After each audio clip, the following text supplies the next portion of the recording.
Welcome back, everybody. We are going into week number 5 of OWL. So, I will be out of town this weekend, leaving in an hour or two. So, I will not be able to watch much of the games this week, this weekend. So, a lot of VODs for me.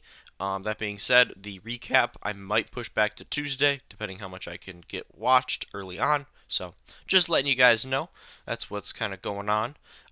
But still super excited to jump into the week 5 predictions. It's going to be a crazy week. We have Washington Homestead number 2, battle for the East Coast. Washington going to try to bounce back after their 0-2 first Homestead, so should be another great crowd. Pumped to see that.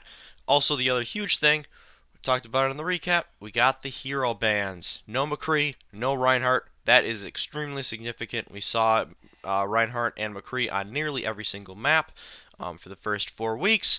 We also have Widow out, which she was the other hit scan that we saw the most. That's also significant. And then Moira, who was used a little bit, more of a niche thing.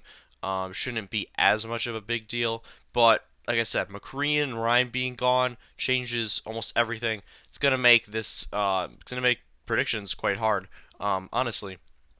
So, we're going to get right into it. Saturday, as you can see, we got 3 matches Saturday, 3 matches Sunday, more like the typical Homestead format. So, to lead off, we've got the Toronto Defiant against the Florida Mayhem. So, two teams that are struggling a bit. Toronto had an awful week last week. Florida did as well. They weren't able to get a win. So, two teams looking to bounce back. Here, I'm going to give the edge to Toronto. I think that their highs have been a lot higher than Florida's highs. I mean, Florida, you got them beating Houston. Toronto has a much better win against Paris. They were also competitive against Philadelphia. They were not competitive against Atlanta, but then they were also pretty competitive against Houston. It was just one of those matches. Nothing really went well for them, but I still have more faith in this team. They have run dive more than pretty much any of the other teams, so if dive is going to be used, Toronto will, I think, will be more equipped than some of the other teams, and they're more used to it, so their execution will be a bit better. Um, as for predictions of what the comps are going to be, I don't know. I'm really struggling with it. I think we could definitely see May still, but a lot of May's power revolves around Reinhardt. But May's been used with Orisa in the past, so could we just go back to a double barrier of Sigma and Orisa with a May? I think that's very possible, but with the nerfs to Orisa and Sigma still being there, I think that there are going to certainly be maps where dive gets run more. Dive tanks, Genji, Sombra combinations. I would probably guess you might see some Tracer as well. Um, but from what I've seen from Toronto, they're a little bit more versatile. I think they've got a couple more looks to throw at Florida. Florida has been kind of struggling on the control maps as well. So if we do get to a map 5, I like Toronto there. Overall, I'm going to say the Defiant take this one 3-1. Because Toronto's, they still have some issues. I think this is where they're going to start ironing them out. It's their only match of the week. They're going to be really motivated to have everyone forget about last week because it was rough. So I'm going to take Toronto winning the opening match for the weekend. Next, we got Paris Eternal taking on Houston Outlaws. So Paris, very nice start. We've talked about it. Had a really nice win against Atlanta. They have multiple quality wins now, taking on the Houston Outlaws, who started 0-5. They beat Toronto their last match. So, I have been seeing improvement from Houston. There are definitely things that I like from them. I think Houston has a lot more of a chance in this game than they would have because there's no Reinhardt. Muma's Reinhardt was by far the worst of all of the 15 teams that we've seen through week 4. For me, it's not even a comparison. Like if you don't even take into account that his earth shatters have been horrible and he's had a really hard time blocking shatters, even his neutral game has not been good. Their tanks have lost the HP battle time and time again, lost alt charge battles, so it's been rough for Muma so far. However, if we do see a lot of Winston, he is a lot better on Winston than he is on Ryan. So I think if anything, that gives Houston a bit more of a chance. Also, getting Linkser in there and getting him some confidence, getting that first victory. I think Houston has a shot here, legitimately. But I still like Paris more. Even with the metas changing a little bit, I think this team has a ton of confidence right now. They have a ton of talent. Their tank line has shown surprising synergy with Ben Best and Hanbin. They've both been really solid, and then their DPS have been great as well. So I'm gonna take Paris here. I'm gonna say it's a 3-1. I could see this one going to 5 though. I really could. I think that a meta like this with potentially less May is really good for Houston. Less Ryan is good for Houston. If it is where they get their where it's like a dive, you got Meko who's still amazing on Diva. He had an amazing performance last week. You got him combined with Muma. That's on the Winston. That's more dangerous for me. Or even like on a Wrecking Ball. Muma's pretty solid on the Wrecking Ball as well. So, like I said, I think Houston keeps it competitive, but Paris wins in the end. Next, we got the home team in action. Washington hosting Boston. So, I don't. No way Washington loses this match. You cannot lose this match. You cannot be 0-3 in your homestead and losing to like a Boston. Washington's a more talented team. They might honestly have a couple more issues than Boston right now. Boston did announce that Munchkin is no longer a player for the team, but he didn't play at all anyway, so I don't see that being a huge thing for them. You know, their DPS has been Jerry and a Color Hex, so I don't see that really playing too much of a role in this matchup. Um, Washington, they're like I said, they're just better. If you look at the DPS, I give the edge to Washington. You look at the supports, give the edge to Washington. Look at the tanks, I'm going to give the edge to Washington. Um, I still don't think Lelouch is available to be played, but Roar has been very competent so far this season. Pairing him with Elevote has been solid. And like I said, they got those three great DPS players. I think they're going to make the difference in this one. Boston should keep it relatively competitive. I think they'll probably take a map, but I'm going to say Washington finishes it out 3-1, and finally gets that win in front of the home crowd. You know they're going to be they should be super motivated. They should have had a lot of time to prepare for this matchup, so should be great. And then moving on to Sunday, perhaps the most interesting matchup of the whole weekend, we got Paris Eternal against Philly Fusion. So here we go. Paris, they've upset a bunch of people. Looking at 3-1, very solid record. Going against Philly, 5-0. A lot of people calling them the best team so far.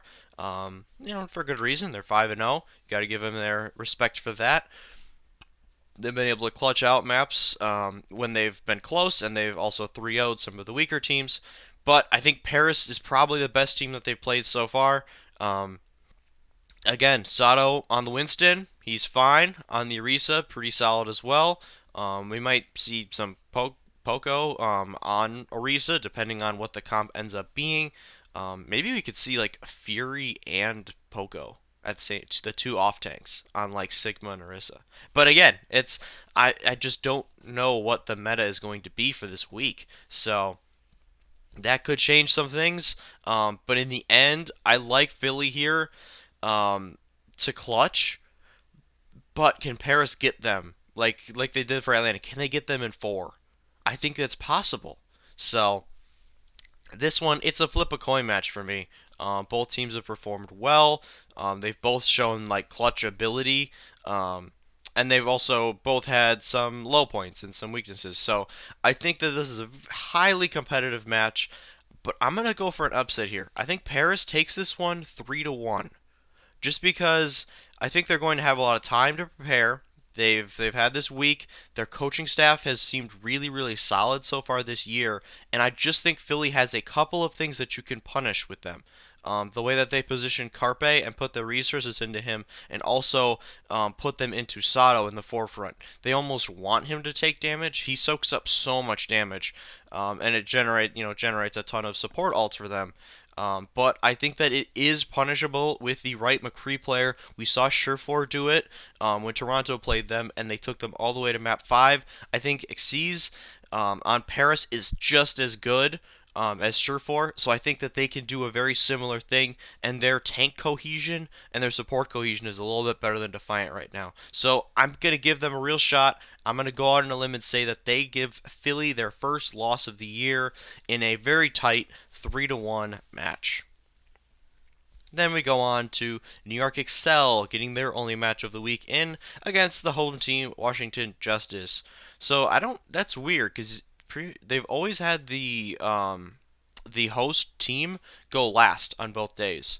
So I don't know if this is flipped, and Washington New York should be the last one, or if this is actually how it is. We'll find out, I guess. But either way, New York versus Washington. So New York, they've looked good. Like I said, they've looked very New Yorkish. They very good. They're going to win a bunch of games in the regular season, but I still have lingering questions. Even after last year, where they did have some nice postseason success, taking third place in the league. So I think Washington keeps this one pretty close. I think they'll have some big moments. We've seen some of the best performances from Corey and Stratus against teams like Vancouver and New York. However, my big problem here, what does Corey play? The only okay, we're good.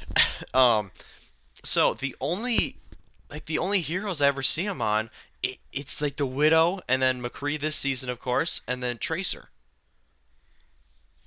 So what are we gonna see him on? Are they gonna play a lot of Tracer? So that might worry me a little bit. Like I said, one of my biggest knocks against Corey has been the hero pool. I mean, he has an incredible Hanzo as well. Um, but is Hanzo going to get played? I don't. Probably not. At least consistently. So I don't know. This one could be very very tight in the end. But I think New York wins. I'm not going to go for a big upset here.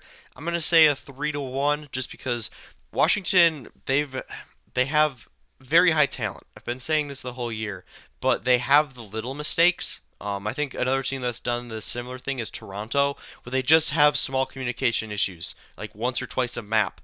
They have a couple of bad alt usages. Like they have one fight that pretty much gets thrown because of their alt usage was rough for a day. So I really think that New York is a good team at punishing these kind of mistakes.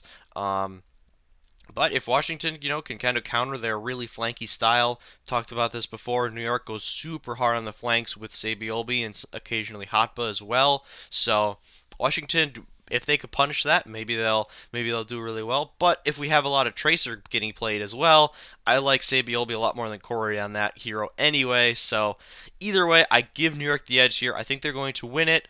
I'll give Washington a map though. This is a 3-1. Moving on for the Excel. And then the final match of the week, we got Boston back in action, taking on the Atlanta Reign. So I'm going to go with Atlanta here. I think this is going to be pretty similar to the Philly Boston match. Boston will come out with some stuff. They'll win fights. They'll make a couple of the maps close. But in the end, Atlanta's just going to win team fights. They're just going to win maps.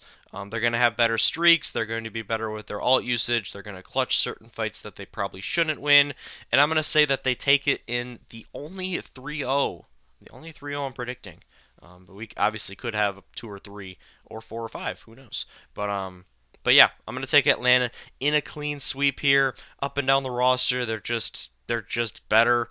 They did lose to Paris pretty convincingly, but towards the end of that match, they really started making it a lot closer. And Boston is not the caliber of team that Paris is at this moment, so think relatively easy win for Atlanta. Again, they're going to have time to prepare. It's their only match of the week. I do give the edge to a lot of these teams that they have their one match. They can really zone in and really prepare and make a game plan around the one team that they're playing against. So, like I said, I think Atlanta goes to work and gets a pretty easy dub. So, there are the predictions for the Justice Homestead. Washington Homestead number 2. Hopefully we get some news on the other teams soon. I mean, Guangzhou, Hangzhou, Shanghai, um, Seoul, and who's the other one? Who am I forgetting? Seoul. That's 4. Who am I forgetting? Let's see. Oh, Chengdu. How could I forget Chengdu? Yep, the final Chinese team. So the Chinese teams and Seoul, Korean team, have yet to play. A little side note: have heard Shanghai's nuts in scrims. That's what I've heard. The other teams are fine. Shanghai has been nutty. So little tad bit of information there. Don't know if it's completely accurate or not, but that is what I've been hearing on the rumor vine. So let me know what you guys think in the comments. Any big upsets brewing this week? You think Washington goes 0-2 in their home set again? You think they go 2-0? Let me know what you think. So thank you very much for watching. Appreciate all the support. I hope you have yourselves a absolutely wonderful weekend, and then I'll see you in the next one.